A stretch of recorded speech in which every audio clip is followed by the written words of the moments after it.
మీ ఎలాంటి వ్యాపార ప్రకటనలకైనా వెంటనే మా ఛానల్ సంప్రదించండి. అందరికి నమస్కారం. నేను శిరీష. ముందుగా అందరికీ శ్రీ పరాభవ సంవత్సర ఉగాది శుభాకాంక్షలు. ప్రస్తుతం మనతో పాటు ఉన్నారు ప్రముఖ ఆధ్యాత్మికవేత్త, జ్యోతిష్య పండితులు, దైవాజ్ఞ బ్రహ్మశ్రీ వీరపురం సుబ్రహ్మణ్య స్వామి గారు. గురుగారితో మాట్లాడతాం. నమస్కారం గురుగారు. గురుగారు, ముందుగా మీకు ఉగాది శుభాకాంక్షలు అండి. మీకు కూడా అండి. గురుగారు, ముఖ్యంగా మరి ద్వాదశ రాశిలో అయినా మకర రాశి వారికి ఈ సంవత్సరం ఎలా ఉండబోతుందంటారు? ఎలాంటి జాగ్రత్తలు తీసుకోవచ్చు అంటారు? ఆర్థిక పరంగా, ఆరోగ్యపరంగా ఎలా ఉంటుందంటారు? మన యొక్క హిందూ సంప్రదాయ ప్రకారంగా శ్రీ శాలివాహన శకం, అలాగే శ్రీ పరాభవనామ సంవత్సరం, చైత్ర శుద్ధ పాడ్యమి గురువారం నుంచి ఈ యుగాది అంతా కూడా మకర రాశి వాళ్ళకి ఆదాయ వ్యయాలు చూసుకున్నట్టయితే ఆదాయం 2, వ్యయం 8. ఈ మకర రాశి వాళ్ళకి అధికంగా ఖర్చు ఉంది. అంటే 2లో 8 తీసేస్తే 6 నష్టం. అంటే ఆర్థిక పరంగా ఈ సంవత్సరం ఎక్కువగా ఒడిదుడుకులు ఎదుర్కోవాల్సిన పరిస్థితి ఎక్కువగా ఉంది. తర్వాత రాజ్యపూజ్యము, అవమాన విషయాల్లో చూసుకున్నట్టయితే గౌరవం వచ్చేసి 1, అవమానం 6. మకర రాశి వాళ్ళకి అవమానం కూడా అధికంగా 5 ఉంది. అవమానించే వాళ్ళు 5 మంది ఎక్కువగా ఉన్నారు అంటే కూడా ఇటు 2 విధాల నష్టమే. 2 విధాల ఆర్థిక నష్టము, అలాగే సంఘంలో 10 మందితో అవమానాలు, ఈ సమస్యలు అనేటివి ఎక్కువగా ఉన్నాయి. అయితే గ్రహస్థితి యొక్క ప్రభావం, గ్రహాలు ఉన్నటువంటి ఆయా స్థానాలను బట్టి చూసుకుంటే మకర రాశ్యాధిపతి శని, ఆయన వచ్చేసి 3వ ఇంట ఉన్నాడు మీనరాశిలో. అలాగే గురువు వచ్చేటప్పటికి 6వ ఇంట, 7వ ఇంట మారుతూ ఉన్నాడు అనమాట. తర్వాత తదుపరి 8వ ఇంటికి కూడా మారుతున్నాడు. ఈ యొక్క గురువు యొక్క సంచార ప్రభావం, ఇటు శని యొక్క ప్రభావం వల్ల వీళ్లకు ఆర్థిక పరమైనటువంటి విషయాలలో కొంత ఒడిదుడుకులు ప్రారంభంలో అయితే పర్వాలేదు. ఈ సంవత్సరం ఈ ఉగాది నుంచి కూడా మకర రాశి వాళ్ళకి వివాహ ప్రయత్నాలు కలిసి వస్తాయి. వివాహం కూడా అవుతుంది. ఇంకా కూడా చెప్పాలంటే ఆ జీవిత భాగస్వామి వల్లనే ఈ మకర రాశి వాళ్ళకి కూడా కలిసి వస్తుంది. కొంతమంది కలలు కంటూ ఉంటారు, డ్రీమ్స్. నా వివాహం తర్వాత మా ఆయన ఎలాంటి వాడు వస్తాడు, ఉన్నవాడు వస్తాడా, మంచివాడు వస్తాడా అని అమ్మాయిలు ఆలోచన చేస్తుంటారు. అబ్బాయిలు కూడా అంతే, నాకు వచ్చే భార్య బాగా డబ్బున్న అమ్మాయి ఉండాలి, అలాగే మంచి అమ్మాయి ఉండాలి అని చెప్పి అబ్బాయిలు కూడా సేమ్ ఇద్దరు థింక్ చేస్తుంటారు. అవే నెరవేరుతాయి. అంటే ఉన్నత కుటుంబం నుంచి వీళ్ళ జీవితంలోకి అమ్మాయి రావడం, తద్వారా కాస్త కలిసి వచ్చే మార్గాలు అధికంగా ఉన్నాయి. మామూలుగా మనం నా భార్య వచ్చిన తర్వాత నాకు బాగా కలిసి వచ్చిందని చెప్పుకోవడానికి మకర రాశి వాళ్ళకి 100% అవకాశాలు ఉన్నాయి. ఆ విధంగా వివాహం జరగడము, వివాహం తర్వాత జీవిత భాగస్వామి వల్ల ఇవన్నీ కనపడవు. ఏవి ఆర్థిక ఇవన్నీ కనపడవు. ఇంకా అక్కడైతే కాస్త నష్టమే ఉంటుంది. ఎందుకంటే వివాహం జరిగింది కాబట్టి వివాహానికి ఆర్భాటంగా వివాహాలు చేయడం జరుగుతుంది కాబట్టి అధికమైన ఖర్చు అవుతుంది. మనం అనుకునేది ఒకటైతే 2 10 ఖర్చు అవుతుంది. దానికి తగినట్టుగా కూడా వీళ్ళు కూడా ఆడంబరంగా చేయడాలు కూడా జరుగుతాయి.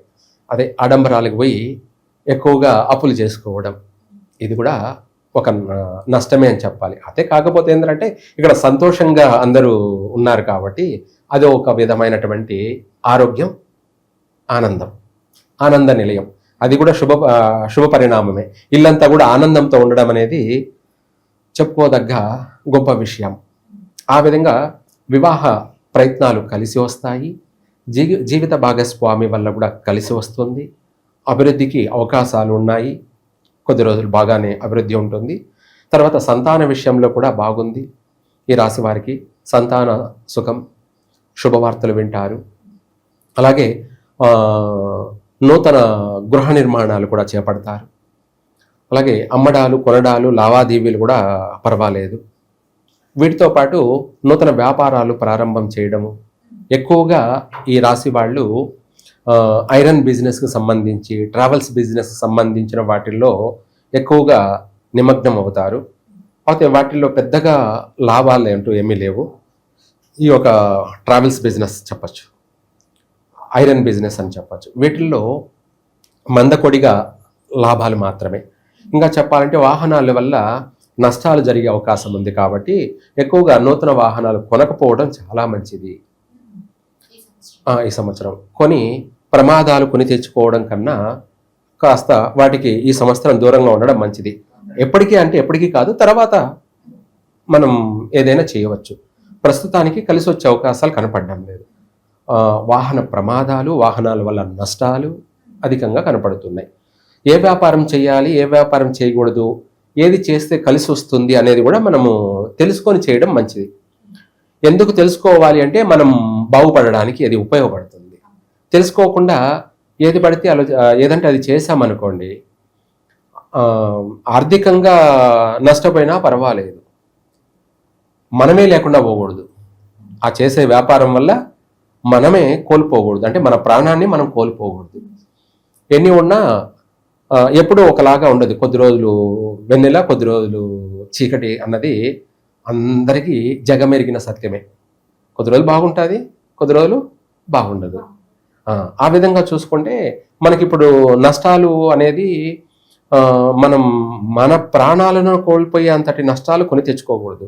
అందుకనేసి ట్రావెల్స్ బిజినెస్ లాంటి వాటి జోలికి మకర రాశి వాళ్ళు వెళ్ళవద్దు.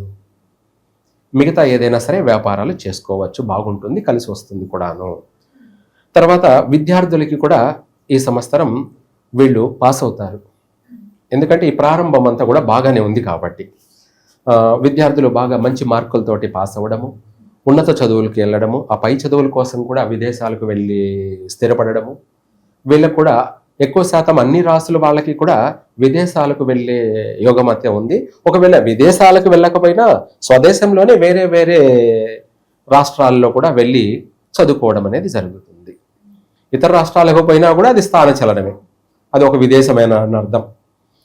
ఇది ఒకప్పుడు కొన్ని యుగాల కింద వేరే రాష్ట్రం వేరే రాష్ట్రానికి దేశం వేరే దేశం అనేవాళ్ళు అనమాట. మన ఇండియాలోనే పొరుగు దేశం అంటారనమాట. ఏమంటారు? పొరుగు దేశం. అలా అలా అనేవాళ్ళు అనమాట. అట్లా పొరుగు రాష్ట్రాలకి ఇప్పుడు కూడా పొరుగు రాష్ట్రం వెళ్ళి చదువుకోవడం కూడా ఉంటుంది. ఉద్యోగ ప్రయత్నాలు బాగా కలిసి వస్తాయి ఈ రాశి వాళ్ళకి. ఎక్కువగా వీళ్ళు కూడా గవర్నమెంట్ జాబులకి అవకాశాలు ఉన్నాయి. మకర రాశి వాళ్ళకి మంచి మంచి గవర్నమెంట్ ఉద్యోగ అవకాశాలు కూడా ఉన్నాయి. అయితే అందరికీ కాకపోవచ్చులేండి, ఎవరెవరి పర్సనల్ జాతక ప్రకారంగానే మనం చూడాలి. ఇవి అందరికీ వస్తాయంటే పొరపాటు, లేదు ఎవరికి రావు అని అంటే కూడా పొరపాటు. అది వాళ్ళ తలరాతను బట్టి, వ్యక్తిగత జీవితం, వ్యక్తిగత జాతకాన్ని బట్టి మాత్రమే ఉంటుంది. అయితే ఎక్కువగా సెంట్రల్ గవర్నమెంట్ జాబులో వీళ్ళు కూడా ఎక్కువగా పోలీసు రంగాల్లోనూ ఐఏఎస్ ఐపీఎస్ రంగాలలో ఎక్కువగా ఉన్నత ఉద్యోగాలు స్థిరపడే అవకాశము ఉంది. కొంతమంది విదేశాలకు వెళ్ళి స్థిరపడే అవకాశము ఉంది. అలాగే ప్రైవేట్ పరంగా కూడా మంచి ఉద్యోగాలలో స్థిరపడతారు. అక్కడ గుర్తింపు పొంది అక్కడ బాగా స్థిరపడే అవకాశాలు కూడా ఉన్నాయి. అంటే అక్కడ ఫ్యామిలీ కూడా స్థిరపడే అవకాశాలు ఉన్నాయి. ఉద్యోగ అవకాశాలు అయితే మకర రాశి వారికి అన్ని విధాల అనుకూలత ఉంది. తర్వాత ఈ రాశి వాళ్ళు ఇంకా కూడా చెప్పాలంటే కోర్టు వ్యవహారాల విషయాలలో చాలా వరకు జాగ్రత్తలు పాటించాలి. కోర్టు వ్యవహార విషయాలంటే భార్యాభర్తల మధ్య జరిగేటువంటి విషయాలు కావచ్చు, లేదంటే ఏదైనా భూ వివాద సమస్యలు కావచ్చు. ఎక్కువగా ఈ రెండే సమస్యలు. వీటి విషయాల్లో కొత్త పరిచయాలను నమ్మి మీడియేటర్ ఎక్కువగా వాళ్ళపైన ఆధారపడి వాళ్ళను నమ్మి అన్ని విషయాలు వాళ్ళకి అప్పగించకూడదు. అన్నీ కూడా వీళ్ళే స్వయంగా ప్రత్యక్షంగా ప్రతిదాన్ని వీళ్ళ దగ్గరుండి చూసుకోవాలి. కొత్త పరిచయాలను నమ్మి మోసపోయే అవకాశం ఉంది. అది ఆర్థిక పరంగా మోసపోయే అవకాశం ఉంది.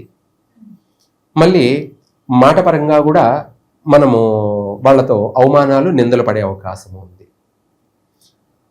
మనమే ఏదన్నా నమ్మి ఏదన్నా వాళ్ళకి ఒక డబ్బే ఇచ్చామనుకోండి, తర్వాత వాళ్ళు మీరు ఎప్పుడు ఇచ్చారంటే ఏం చెప్తారు? ఏమనలేరుగా. ఇచ్చి కూడా మనమే మళ్ళీ వాళ్ళ దగ్గర నిందలు, అంటే డబ్బిచ్చి కొట్టించుకోవడం అంటారు దీన్ని, సామెత. ఏమంటారు? డబ్బిచ్చి కొట్టించుకోవడం అన్న సామెత కింద. అందుకనేసి కొత్త పరిచయాలని నమ్మకూడదు, కొత్త వ్యక్తులతో జాగ్రత్తగా ఉండాలి. అదే కాకుండా మనం ఇందాక చెప్పుకున్నట్టుగా కోర్టు వ్యవహారాల విషయాలలో వీళ్లకు సమస్యలు ఎదురయ్యే అవకాశం ఉంది. ఏదైనా సరే పరిష్కారం కావాల్సిన సమస్య ఇంకో కొత్త మలుపు తిరిగే అవకాశం ఉంది. అందుకనేసి ఆ విషయాలలో ఈ రాశి వాళ్ళు నల్ల చీమలకి బెల్లం దానం చేయడం, అమావాస్యకి ప్రతి అమావాస్యకి నల్ల చీమలకి బెల్లం దానం చేయడం వల్ల శత్రు వినాశనము, రుణ బాధలు అంటే రుణం అంటే ఊరికే డబ్బులు ఇచ్చి మనకు అప్పు తీసుకొని ఎగరగొట్టేటియే కాదు. ఏదైనా ప్రతిదీ కూడా మనల్ని బాధ పెట్టేది రుణ బాధ. ఒకరికి ఇచ్చిన మాట మనం నెరవేర్చలేకపోవడము అది రుణమే. ఒకరికి చేస్తామన్న పని చేయలేకపోవడము రుణమే. ఇలా ప్రతి విషయాల్లో కూడా ఆ విధంగా వీళ్ళు ఆ రుణ బాధల నుంచి బయటపడడానికి ఆర్థిక పరంగా కోర్టు వ్యవహారాలన్నీ కూడా సానుకూలతగా రావడానికి, ఇంకా చెప్పాలంటే ఆ కోర్టు వ్యవహారాల విషయాలు పూర్తిగా బయటపడడానికి, ఎప్పటి నుంచో పీడిస్తున్నటువంటి ఈ కోర్టు సమస్యలన్నీ కూడా పూర్తిగా తొలగిపోవాలి అంటే అమావాస్య రోజున నల్ల చీమలకి బెల్లం దానం చేస్తూ ఉంటే మనం ఏదైనా కూడా మనం ఒకరింటికి వెళ్తే లేదా పెళ్లి సంబంధాలు ఖాయం చేసుకోవడానికి అటు చక్ర ఇటు చక్ర అంటే స్వీట్ తినిపించుకుంటారు కదా, దాన్ని శుభప్రదము ఏమిటి శుభకార్యము శుభప్రదము. మన జీవితం అంతా కూడా ఇలా ఎప్పుడు కూడా ప్రతిరోజు తీయగా సాగిపోవాలని చెప్పి మనము తినిపిస్తారు. ప్రతి శుభకార్యాల్లో మొదటిగా స్వీటే పెడతారు. అట్లాగా మనం ఏకంగా ఆ నల్ల చీమలకి తీపు స్వీట్ను తినిపించడం వల్ల మనకు ప్రతిదీ కూడా తీయగా చక్కగా 3 పువ్వులు 6 కాయల్లా మనకు రాబోయే ఆ సమస్యల నుంచి మనం అన్నిట్లో నుంచి బయటపడతాం. ఆ కోర్టు వ్యవహారాలన్నీ కూడా పూర్తిగా కొట్టేసే అవకాశమే ఎక్కువగా ఉంది. ఇంకా కూడా చెప్పాలి అంటే ఇదే కాకుండా పంచముఖ ఆంజనేయ హోమం చేయడం, పంచముఖ ఆంజనేయ హోమం చేయడం వల్ల సర్వసకల శత్రు వినాశనం ఒకటి, రాబోయేటువంటి ప్రమాదాల నుంచి మనము బయటపడతాం. ప్రాణం పోవాల్సింది కూడా చిన్న గాయంతో బయటపడిపోతాం. దాన్ని తప్పించుకు తిరుగువాడు దన్నిడుసు. ఇవే కాకుండా ఆరోగ్యపరమైనటువంటి విషయాల్లో కూడా పెద్దగా ఆపరేషన్లు నష్టాలు జరగకుండా చిన్న స్వల్పమైన సమస్యతోటి బయటపడతాం. ఈ విధంగా మకర రాశి వారు అన్ని విషయాలలోనూ బాగుండడం కోసం పరిష్కార మార్గం ఏదైనా ఉంది అంటే ఈ యొక్క పంచముఖ ఆంజనేయ హోమం జరిపించడం వల్ల వీళ్ళకు పట్టినటువంటి చీడలు పీడలు మొత్తం అన్నీ కూడా 10,000 సమస్యలైనా సరే క్లీన్ అయిపోతాయి. కొంతమందికి మకర రాశి వారికి దృష్టి దోషాలు అధికం, శత్రుపీడలు ఎక్కువ, ఇవే కాకుండా భూత పీడలు కూడా ఎక్కువ ఉన్నాయి. ఆ సమస్యలన్నీ కూడా తొలగిపోతాయి. అన్ని విధాల అన్ని రంగాలలో కూడా మళ్ళీ వీళ్ళు రాణించగలుగుతారు. ఏది ఏమైనా కూడా కొంతవరకు మనశ్శాంతిగా సంతృప్తిగా ఉన్న దాంట్లో ఉన్నది వీళ్ళ జీవితాన్ని సక్రమంగా సాగించగలుగుతారు. గురుగారు, మరి కుటుంబ వాతావరణం ఎలా ఉంటుందంటారు? కుటుంబ వాతావరణానికి వచ్చేటప్పటికి వీళ్ళకు కుటుంబ కలహాలు ఉన్నాయి. కొన్ని విషయాలలో కొద్ది రోజులు బాగుండడం, మళ్ళీ కొద్ది రోజులు విభేదాలు, తల్లిదండ్రుల మధ్య కావచ్చు, భార్యాభర్తల మధ్య కావచ్చు, లేదంటే అన్నదమ్ముల మధ్య కావచ్చు, కాస్త పొరపచ్చులు, మాట పట్టింపులు, అలాగే ప్రయాణాలలో అలసట, ప్రయాణాలలో ప్రమాదాలు, మళ్ళీ కుటుంబ సభ్యులతో కాస్త వ్యతిరేకతలు, ఇవన్నీ ఉన్నాయని చెప్పే మనము పంచముఖ ఆంజనేయ హోమం జరిపించుకోవడం సర్వ విధాల మంచిది. అది చేయడం వల్ల మనకు తొందరగా అభివృద్ధి చెందడానికి మార్గం ఉంది. ఆర్థిక పరమైన విషయాలే కాకుండా మిగతా విషయాలలో కూడా మనము బాగుపడడానికి ఇది ఎంతో ఉపయోగపడుతుంది. గురుగారు, మొత్తం మీద ఈ సంవత్సరంలో మకర రాశి వారికి ఎలా ఉండబోతుంది, ఎలాంటి జాగ్రత్తలు తీసుకోవాలో తెలియజేసినందుకు ధన్యవాదాలండి. సర్వే జన సుఖినో భవంతు.